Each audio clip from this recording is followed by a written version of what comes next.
Dear students, welcome to the classes of Ray Academy. We are studying accounting for retirement of a partner, and presently we are doing preparation of a revaluation account, partner's capital account and balance sheet, and journal entries also. How to pass journal entries at the time of retirement. The question is X, Y, Z are partners sharing profits and losses in the ratio of 3:2:1. ये ratio दे रखा है, तो sacrificing ratio कैसे निकलेगा? Old ratio दे रखा है, old ratio दे रखा है and Z retires on 1 January on the following terms.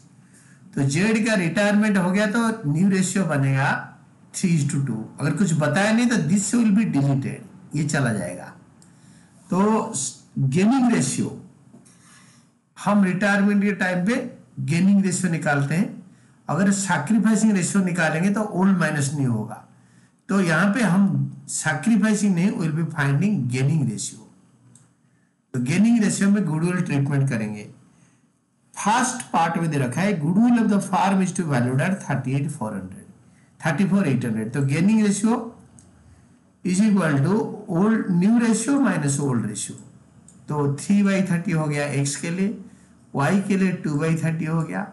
Gaining ratio of x is to y 3:2 same as that of new ratio. ये गलती से लिख गया है, टाइपिंग एरर है, इसको गेनिंग रेशियो समझो, कैलकुलेशन ऑफ गेनिंग रेशियो। इसके बाद नोट 2 में goodwill of the firm adjustment A में दे रखा है 34,800। तो इसमें जेड का गुडविल का शेयर निकालो। Z share of goodwill is equal to 5,800। ये 5,800 को 3:2 में डिस्ट्रीब्यूट कर दो।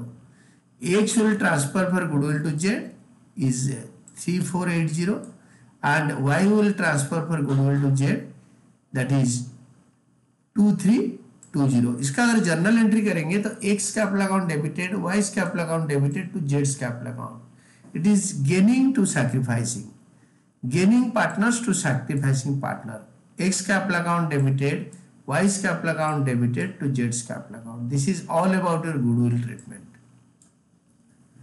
इसके बाद आप बनाओ revaluation account, capital account, balance sheet.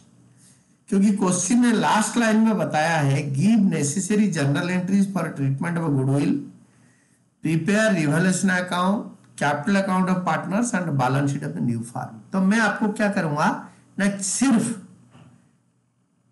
Revaluation account, capital account, balance sheet बना दूंगा और जर्नल एंट्री बता दूंगा। एक तो journal entry, first journal entry is this one.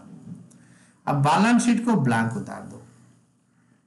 जब बैलेंस शीट उतारोगे, एडवर्टाइजमेंट, सस्पेंस अकाउंट और गुडविल असेट साइड में नहीं लिखना है, वो कैपिटल अकाउंट में, डेबिट साइड में, तीनों में राइट अप होगा। रिटायरमेंट में, एडमिशन में, दोनों में राइट अप होता है।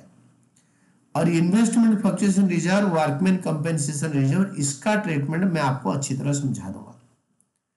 देन कैपिटल अकाउंट का बैलेंस XYZ तीनों का दे रखा है, बाय बैलेंस ब्रेकडाउन लिखो। देन ये वाला जर्नल एंट्री पोस्ट कर दोगे तो अच्छा है, नहीं तो रिवॉल्यूशन करके करो। This is just like this, x capital wise capital to जेड्स capital, x Y to Z, x capital wise capital to जेड्स कैपिटल, और जेड्स कैपिटल में bye x capital by wise capital. It is like this, x Y to Z, x Y to Z, x Y to Z, x Y to Z. It is just like x Y to Z, x Y to Z.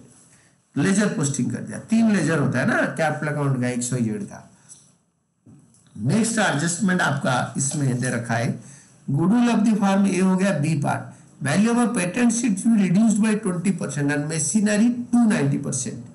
तो patents का 20% निकालो, इधर लिखो और minus करके 2000, 20% 2000 minus करके लिख दो पेटेंट्स में।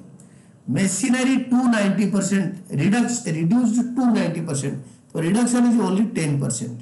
तो 10% मशीनरी का निकालो, एक जीरो काट के लिखो और इसको मशीनरी में लिख दो 45,000, 50,000 minus 10,000। Adjustment C, provision for doubtful debt is to be at the rate of 6% on debtors. Debtors का 6%, तो डेटर्स का वैल्यू देखो कितना है ना, डेटर का वैल्यू था 40,000, 40,000 का 6% होता है 6 4 जा 2400, माइनस करके फाइनल कॉलम में लिखो।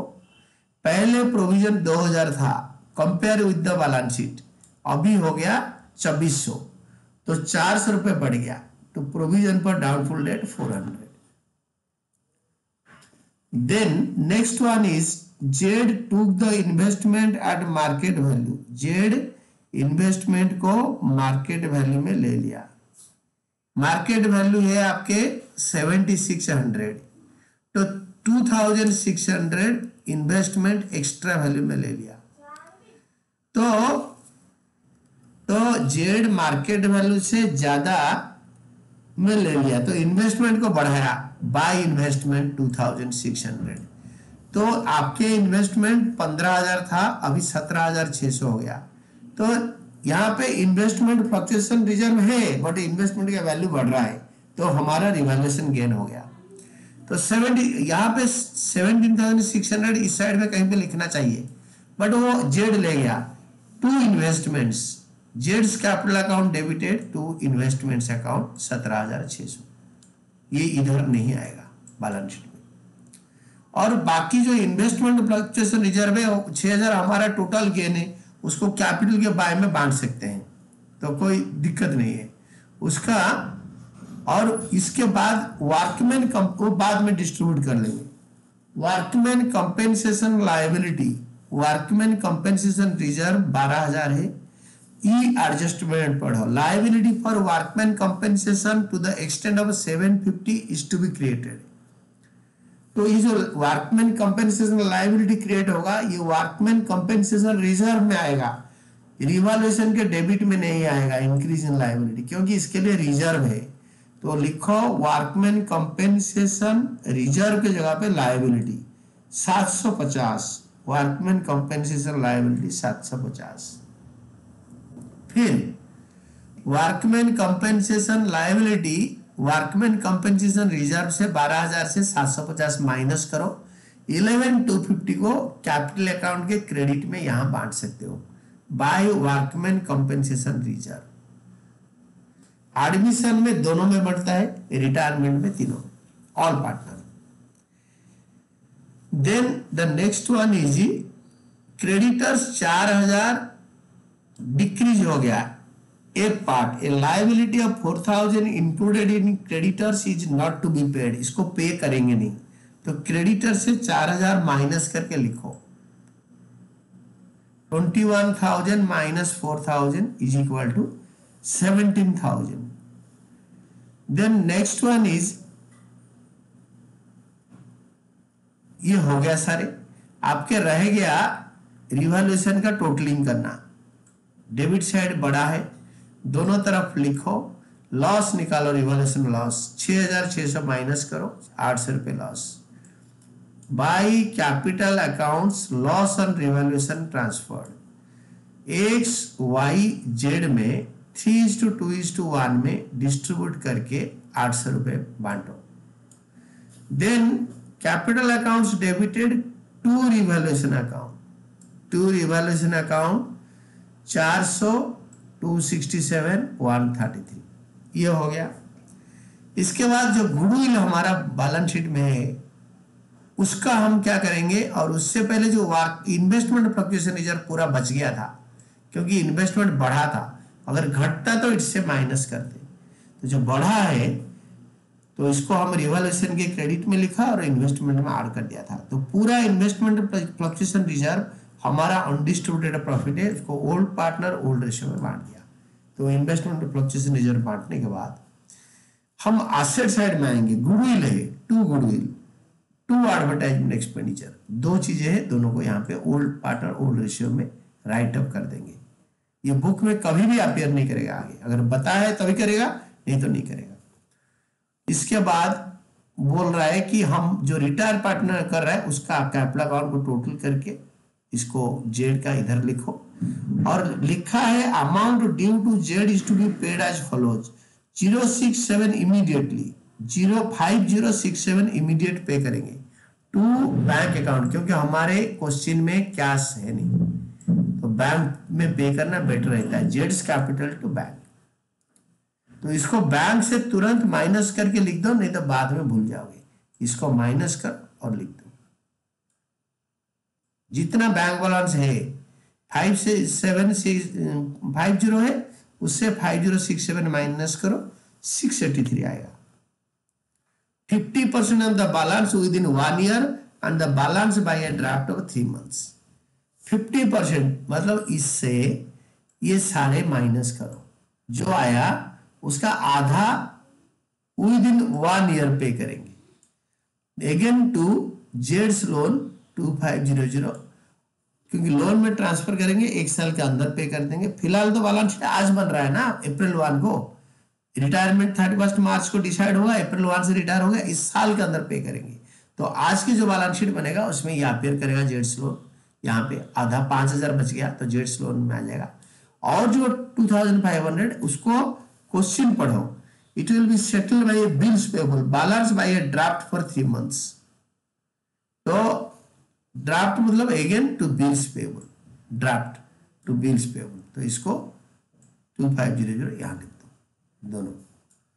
तो दिस इज ओवर। अभी लायबिलिटी साइड, अभी कैपिटल अकाउंट के क्रेडिट साइड टोटल करो, डेबिट साइड में उतारो, तो डिफरेंस है टू बैलेंस शीट, इसको यहाँ पे लिखो कैपिटल को, और इसको टोटल करके इधर डालो। और अभी इसके अंदर कुछ बचा नहीं, सब अपने आप भर गया, तो इसको टोटल कर दो। इसमें एक ही आइटम बचा है स्टॉक, तो स्टॉक का वैल्यू उतारो, देन बैलेंस शीट टोटल कर दो। This is starting. मैं आपको जर्नल एंट्री बताता हूँ। फर्स्ट जर्नल एंट्री ऊपर से स्टार्ट कर दो। Investment account debited, creditor account debited to revaluation account. Then second journal entry, revaluation account debited to patents, machinery, provision for doubtful debt. Third journal entry, X, Y, Z's capital account debited to revaluation account 800, being revaluation profit transfer. इसके साथ ये वाला हो गया to revolution, ये वाला journal entry हो गया। This is a common entry, X Y Z to revaluation, this is done. Then by balance BD का कोई जर्नल एंट्री होता नहीं है। Then next journal entry goodwill का, ये जर्नल एंट्री गुडविल का मैंने इधर दे दिया, X capital Y capital to जेड्स कैपिटल, यानी ये वाला जर्नल एंट्री हो गया आपका एक्स वाई टू जेड, ये वाला जर्नल एंट्री हो गया। नेक्स्ट है workman compensation reserve account debited, पूरा अमाउंट लिखो 12000 टू वर्कमैन कंपेंसेशन लायबिलिटी 750 रुपए, workman compensation reserve debited to workman compensation liability 750 to X capital account this much, to Y's capital account this much, to जेड्स capital account this much. ये workman compensation reserve का हो गया। Next one है G investment fluctuation reserve account debited to X Y जेड्स capital account. Next journal entry is advertisement XYZ capital account debited to advertisement expenditure account. Next one is XYZ account debited to goodwill account. The next one is Z's capital account debited to investment account. Then next one is Z's capital account debited to bank account 5060 being part payment made to Z. Z's capital account debited to Z's loan account being 50% transfer to loan account.